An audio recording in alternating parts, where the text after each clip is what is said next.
Welcome to iSyn TV. Please like, share, comment, and subscribe. Thanks for watching. Ẹ káàbọ̀ sórí ìkànnì iSyn TV ní gbogbo ibikíbi tẹ́ ti ń wò lọ́wọ́lọ́wọ́. Ẹ ṣé tẹ́ ń darapọ̀ mọ́ wa lórí ìkànnì yìí. Ìròyìn ayọ̀ náà lélẹ̀ tá a mú wá lórí ọ̀rọ̀ diplomatic passport àti àwọn nǹkan tó ń lọ lọ́wọ́lọ́wọ́ lórílẹ̀‐èdè Yorùbá. Òun náà ni mo tún mú wá fẹ́yìn èèyàn wa torí ìròyìn ayọ̀ gbà lélẹ́yìí. Ọ̀pọ̀lọpọ̀ ọgbà báyìí tèmi bá ti ń rí àwọn nǹkan ayọ̀ báyìí inú tèmi á mọ̀ dùn, ara tèmi á sì mọ̀ yá gágá torí ọ̀pọ̀lọpọ̀ àwọn tí ò yé wọn ní sọkúsọ lẹ̀ ń sọ mọ nǹkan tẹ̀ ń sọ, ṣùgbọ́n àwọn tó bá yé wọn á mọ̀ pé ọ̀rọ̀ ọlọ́pọlọ ọ̀rọ̀ ọlọ́gbọ́n òun nìkan tí àwa ń sọ ní gbogbo ìgbà báyìí tí àwa bá ti wá sórí ìkànnì. Ìròyìn ayọ̀bẹ̀ náà ni wípé diplomatic passport tí bàbá gbé jáde ní kò pẹ́ ẹ rí wípé ọ̀pọ̀lọpọ̀ ló ń gbà bí ẹni gbàgbọ́ títàn wò pé kò lè ṣe é rìnrìn àjò, kò ṣeé ṣe àwọn nǹkan kan, ṣùgbọ́n ìròyìn ayọ̀bẹ̀ tí mo ní láti sọ fún yín lónìí ni wípé ó ti ń já sọpẹ́. Bẹ́ẹ̀ ni ó ń já sọpẹ́ torí ọ̀pọ̀lọpọ̀ àwọn orílẹ̀-èdè àgbáyé ni wọ́n ti ń tẹ́wọ́ gbà á. ìtinú tèmi wá fẹ́ dùn ní wípé ṣé ẹ rí ìran Yorùbá Ọlọ́run dá wa pé pọ̀, Ọlọ́run mọ̀ dá wa pé o, torí wípé kò sí bí òwe Yorùbá kan wọ́n ní igi tí elégbèdè bá fọwọ́ bà dídún ní dún, bẹ́ẹ̀ lọ̀rọ̀ Yorùbá ṣe jẹ́.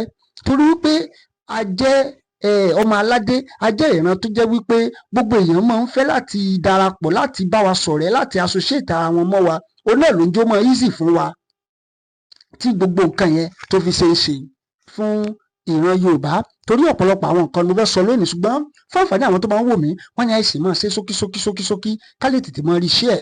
Òun náà ni màá sì máa ṣe ní ṣókí.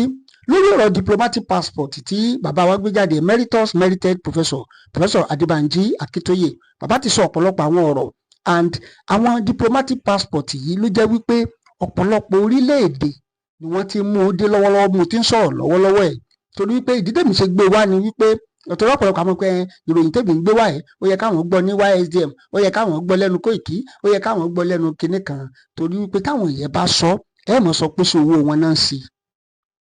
Bẹ́ẹ̀ ni tó bá yẹ pẹ́nu wọn lẹ ti gbọ́ ń ṣe mọ̀ ní iṣẹ́ owó wọn náà ń ṣe, ṣe bí bàbá Akíntóye ti bribe wọn, ṣe bí torí ẹ̀ náà ṣe ń sọ ìsọkúsọ tó ń sọ pé kinní kan. Ṣùgbọ́n ìròyìn ayọ̀ bẹ̀ ni pé àwọn orílẹ̀-èdè àgbáyé ń tẹ́wọ́ gbà lọ́wọ́lọ́wọ́ bí mo ti ń sọ yìí. Torí ọ̀pọ̀lọpọ̀ ìgbà tèmi bá ti rí àwọn nǹkan bá inú tèmi á máa dùn nítorí tèmi ò bá rí èmi ò ní sọ. Mi ò ní sọ. Independent channel lélẹ́yìí, independent channel ni mi sì gbowó lọ́wọ́ anybody. Ṣùgbọ́n tèmi bá ti rí nǹkan ayọ̀ tó mọ múnú tèmi dùn fún ìran tèmi, inú tèmi á máa dùn ní ara tèmi máa ń yá gágágá ni, torí wípé àkókò náà lélẹ́yìí tó yẹ kó máa yí gbogbo wa lórí ọ̀rọ̀ diplomatic passport ni o, lórí ọ̀rọ̀ currency ni o, lórí ọ̀rọ̀ order àti flag o, àti many other things náà tó ń lọ lọ́wọ́lọ́wọ́ tó jẹ́ wípé kò tí ì sí ní public domain. Mi ò ní àṣẹ láti gbé síta fún ẹ̀yin èèyàn tẹ́ ń wò wá, ṣùgbọ́n eléyìí tí mo bá ní àṣẹ láti gbé síta òun lèmi ó gbé síta láti jẹ́ pé kí ẹ̀yin èèyàn kó lè mọ̀ wípé lóòótọ́ bàbá Akíntóyè wọ́n ń ṣe bẹbẹ, Yorùbá Nation wọ́n ń ṣe bẹbẹ, Igboho, Koiki àti gbogbo YSDM ni iṣẹ́ ń lọ lọ́wọ́lọ́wọ́. Diplomatic passport yìí àwọn tó lò ó náà pè mí pé iSyn àwọn oríṣẹ́ kínní yìí wípé lóòótọ́ ni bàbá Akíntóyè ń sọ. Ṣùgbọ́n ọ̀pọ̀lọpọ̀ àwọn èèyàn, èmi ò mọ ìdí tí ẹ̀yin èèyàn kan ṣe jókòó síbì kan tó jẹ́ wípé ìlú kówókówó tàbí kó bàjẹ́ ó sàlẹ̀ mọ́ ń lé sáá, tó jẹ́ pé gbogbo nǹkan tó ṣàkẹ́yìn ni wípé àníṣe ìràwọ̀ ìdájọ́ ilẹ̀ kó sùnà ní nǹkan tẹ̀yìn dúró lé lórí tí ó dẹ̀ yẹ kó rí bẹ́ẹ̀. Ṣùgbọ́n nǹkan tó ìgbésẹ̀ tó kí gbogbo wa máa gbé ni wípé báwo la ṣe bọ́ nínú àjàgà tá a wà yìí, báwo la ṣe bọ́ nínú nǹkan tá a wà yìí, báwo la ṣe bọ́. Ìyẹn ló yẹ kí gbogbo wa máa rò, torí wípé àwọn tó lò náà pè mí fúnra mi, wọ́n pè mí, gbogbo ẹ̀ náà sì lẹ́ gbọ́ lónìí, wọ́n pè mí wípé àwọn orílẹ̀-èdè àgbáyé ń tẹ́wọ́ gbà á. Ṣùgbọ́n tó wà ń bẹ̀ náà ni wípé a gbọ́dọ̀ mọ tí ìdárúkọ àwọn orílẹ̀-èdè náà kí Nàìjíríà mọ̀ bá mọ́ gbógun tì wọ́n, torí nǹkan táwọn Biafra ṣe tó yí wọn lọ́wọ́ nìyí. Kì í ṣe pé Nàìjíríà ò recognize Biafra nígbà tó declare rẹ̀, kì í ṣe pé Finland ò mọ̀ wípé nǹkan tí Biafra ṣe, àwọn Samuel Ekpa, Ọ̀rábòzè, gbogbo wọn kì í ṣe pé wọn mọ̀ pé nǹkan tó ṣe ń right. Ṣùgbọ́n because they are host country, they have power, they have anything, they have means to subdue the incoming nation.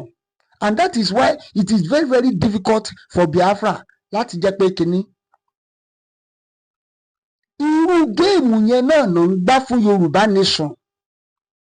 Kì í ṣe pé wọn ò mọ̀ wípé gbogbo nǹkan tá à ń ṣe yìí is normal, torí gbogbo ẹni màá evidence yẹn wà ńlẹ̀ bíbà, màá gbé ilẹ̀, màá tẹ́ gbogbo evidence yẹn lẹ̀ tí gbogbo wa ó rí, tí mo lè má jẹ́ kó gbò gan kí sáré ṣe ṣókíṣókí so that ẹ̀yin èèyàn lè rí fídíò yìí share, mo lè gé sí part so that mo fẹ́ kẹ́yin èèyàn share fídíò yìí wípé iṣẹ́ ńlá ni bàbá Akintoye ń ṣe.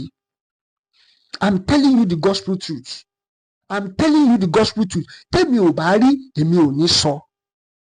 Èmi ò ń ṣe YSD, èmi ò dẹ̀ ṣe Koiki Media, ṣùgbọ́n tèmi bá rí lèmi ń gbé wá pé ìròyìn ayọ̀ lágbára ni àwọn tó lò ó wọ́n ń rí iṣẹ́ kínní yìí, kí ló dé tẹ̀yìn èèyàn ń bà á jẹ́.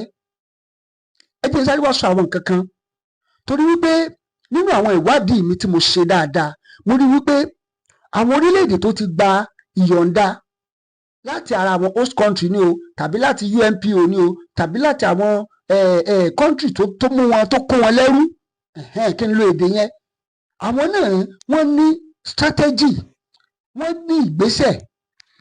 Bẹ́ẹ̀ ni wọ́n gbé àwọn ìgbésẹ̀, they have strategies. If you don't so tẹ́ ẹ̀ bá take a step, tẹ́ ẹ̀ gbé àwọn ìgbésẹ̀ ńláńlá, kò sí bí wọ́n ṣe lè mọ̀ pé ẹ serious. Àwọn àjọ àgbáyé náà ń fẹ́ orílẹ̀-èdè tuntun tí wọ́n bá ṣe business. Ṣùgbọ́n ẹ̀yin yẹn tẹ́ ẹ̀ bá gbé ìgbésẹ̀, tẹ́yin náà ń tẹ́ ẹ ṣe bíi pé ẹni pé kinní kan kẹ́ ẹ̀ ṣe bí ọ̀dọ̀yọ̀ bí nǹkan kan pé kinní kan wọ́n rò pé ó dà káwọn ilé ò rẹ́dì. Àti gbogbo orílẹ̀-èdè yìí sì even nínú bíbélì gan Ọlọ́run ọba ńgbà tó sọ fáwọn ọmọ Ísírẹ́lì pé ẹ máa lọ, Fáráò gan fojú wọn rí mọ̀ bó ṣe jẹ́ pé Ọlọ́run ọba gangan ló ń darí wọn bẹ̀, tó jẹ́ pé Ọlọ́run ọba gan ló fún wọn láṣẹ pé Fáráò Mósè o sọ fáwọn èèyàn mi o sọ fún Fáráò. Wọ́n bẹ̀rẹ̀ sí ní lo strategies upon strategies, òun náà fi rí ìgbà torí ètè mi gbọ́ ìtàn pè mí tí mo gbọ́ ẹ sì gbọ́ tí ń play gbogbo ẹ̀ fún yín ló jẹ́ kí inú tèmi dùn pé mo gbọ́dọ̀ gbé ìròyìn ayọ̀ yìí wá fún ẹ̀yin èèyàn tẹ́ ń gbọ́ mi nílé. ẹ já yìn wọ́n náà, bàbá Akintoye ń gbìyànjú, Sunday Igboho ń gbìyànjú, pé everybody ń gbìyànjú. Ẹ má discredit wọn. Eléyìí tó bá ṣe tó bá kù díẹ̀ káàtó ẹ jẹ́ ká rọra sọ fún ọ pé eléyìí kù díẹ̀ káàtó ó yá ẹ tún gbé ìgbésẹ̀ báyìí, ṣùgbọ́n kí ẹ mọ sọ pé nǹkan tó ń ṣe yẹn kò make sense àbí kò ṣe. A lot of countries, ẹ ti sáré fún alẹ́ sample kan, àwọn country kan náà wà ní UNPO tẹ́lẹ̀tẹ́lẹ̀, that is unrepresented nation, àwọn là ń pè ní UNPO, unrepresented nation. Now and people's organization, àwọn country kan wà láwọn kan ní àwọn UNPO tẹ́ pé like àwọn náà ti gba òmìnira nípa àwọn ìgbésẹ̀ oríṣiríṣi. Of recent from Pakistan, Balochistan, àwọn náà gbé àwọn ìgbésẹ̀ kan, wọ́n print currency wọn síta. Mo nígbàgbọ́ pé tó bá jẹ́ pé Nàìjíríà ni ìṣẹ̀lẹ̀ ti ṣẹlẹ̀ ni wọ́n ti mú wọn ní bàbá Akintoye o treasonable and felony, èdè yẹn yá sáwọn èèyàn wa lẹ́nu pọ̀. Níṣẹ̀tẹ̀ kẹ́ ẹ jókòó kẹ́ ẹ farabalẹ̀ pé ọgbọ́n wo là á lò, ọgbọ́n wo là á dà á tí àwa náà fi bọ́. Ọ̀pọ̀lọpọ̀ níbo lọ́bẹ̀ yẹn, ṣùgbọ́n tẹ́ bá ti rí pọ́n gbé àwọn ìgbésẹ̀ kan, ẹ̀yin tí ò yé ẹ mọ̀ tún bá wọn pọ̀bọ jẹ́wúrà. Àwọn tó dẹ̀ yé àwọn náà wàá mọ̀ finance ọ̀rọ̀ yẹn lábẹ́nú because ó yé àwọn pé ìgbésẹ̀ tí wọ́n ń gbé yẹn is a right direction.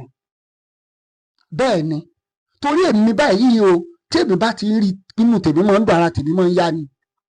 Àwọn country kan náà wà tẹ́ pé wọ́n wà ní they are previously members of unrepresented nation and people's organization UNPO tẹ́ pé and they have gained full independence. You can go and search for it. Tí mo bá parọ́, ayé ti dáyé internet, kò sí tá a bá sọ̀rọ̀ ẹ mọ̀ sí fact checking bóyá òótọ́ là ń sọ àbá ń parọ́.